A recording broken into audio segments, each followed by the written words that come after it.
Hey everyone, and welcome back to another RailfanMicahTurner adventure. Today, we are back on the E&BV following a rare train to the only active loadout on the subdivision, Spurlock. We had caught wind while following the pusher set on the rock house that there was a mine run taking empties up the Longfort branch to stage for the following day. After our last glance of the 911 at Jeff, we took a 40-minute drive to Martin for the catch.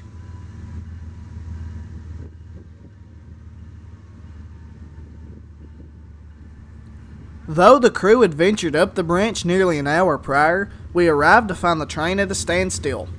After a quick word with some local rail fans, we knew that a downed tree had brought the train to a halt. We flew the drone over to take a look, and boy were they right.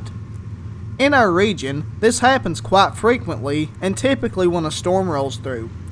High rails are usually dispatched to observe the local areas and assure clearance, though sometimes the train crews themselves will come across a tree or a rock slide. Fortunately, this crew had spotted the tree in enough time to bring the train to a stop, though not all trains are that lucky. We watched as a boom truck sat on the tracks at the grade crossing and went to work. In the meantime, Dad and I ventured on up the holler to the loadout and prepared for our shots.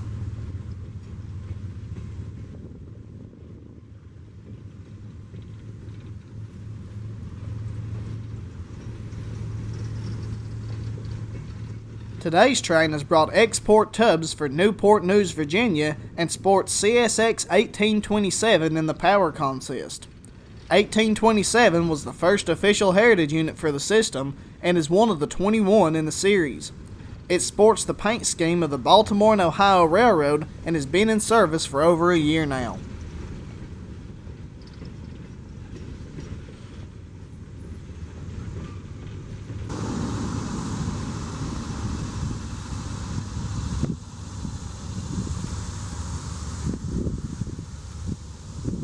On the topic of the branch itself, the Longfort branch was one of several along the E&BV subdivision originally built by the Chesapeake and Ohio Railroad.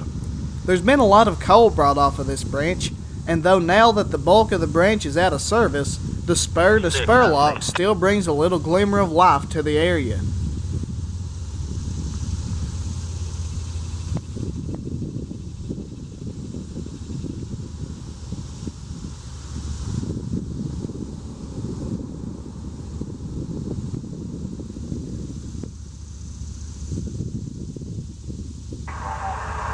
I'll pull them in there. I just sent they was one of these up here.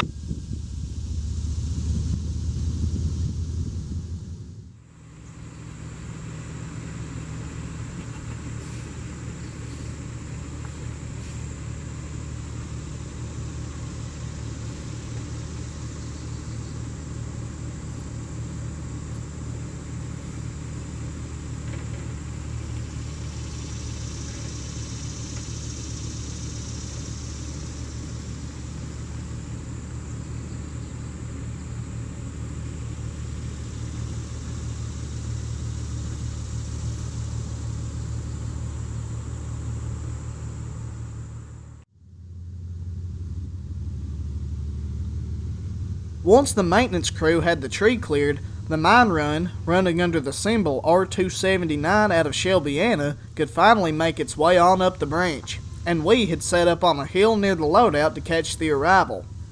One of my favorite things about Spurlock is how accessible it is.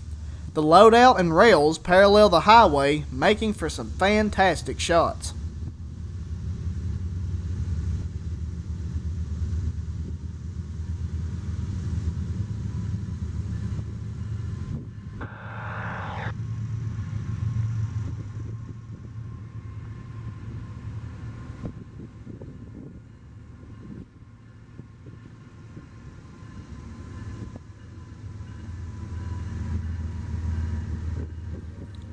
R279 would roll up and underneath the loadout and on through the siding with the first half of the train. The hills and hollers of the Appalachian Mountains typically do not have enough room to build an entire loop of track, and so as an alternative, several tracks are constructed for these loadouts to where trains can spot their cars and take the engines around and back to the head end for loading. Spurlock sidings aren't enough to hold a full unit train on their own, and so the train must be cut in two and staged to load individually. Once both cuts are loaded, the train can be joined back together and sent towards its destination. Though with only 2 engines and a steep grade back to Martin, the loaded train will be taken back in 2 cuts once finished.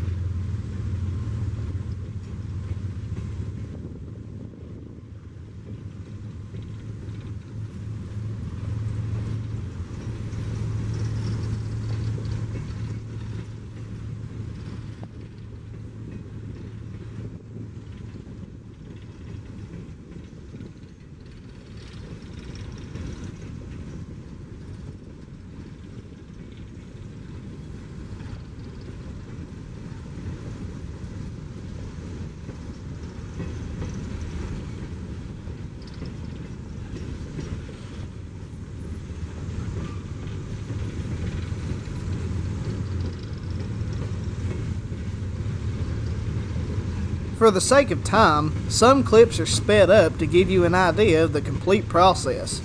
The train would briefly pause, allowing the conductor to cut the train in two before they would pull on up into the siding and uncouple the power from the head end.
After uncoupling, the light engines would come back down the inside track and tie onto the second half of their train, then pulling it up and staging on the inside track.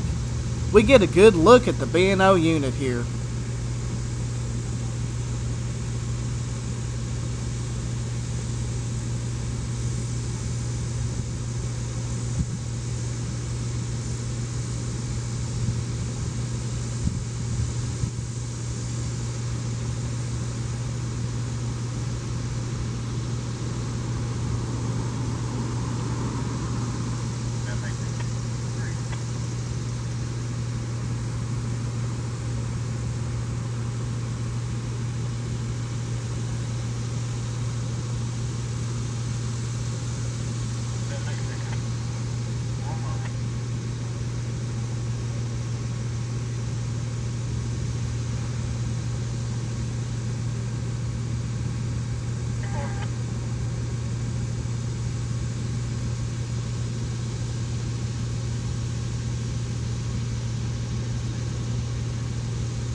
Once the second cut rolled to a standstill, The light engines came down the outside track for a final time before tying back onto the first cut of cars in preparation to load the following day.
Thank you all for tuning in to this RailfanMicahTurner adventure here at Spurlock.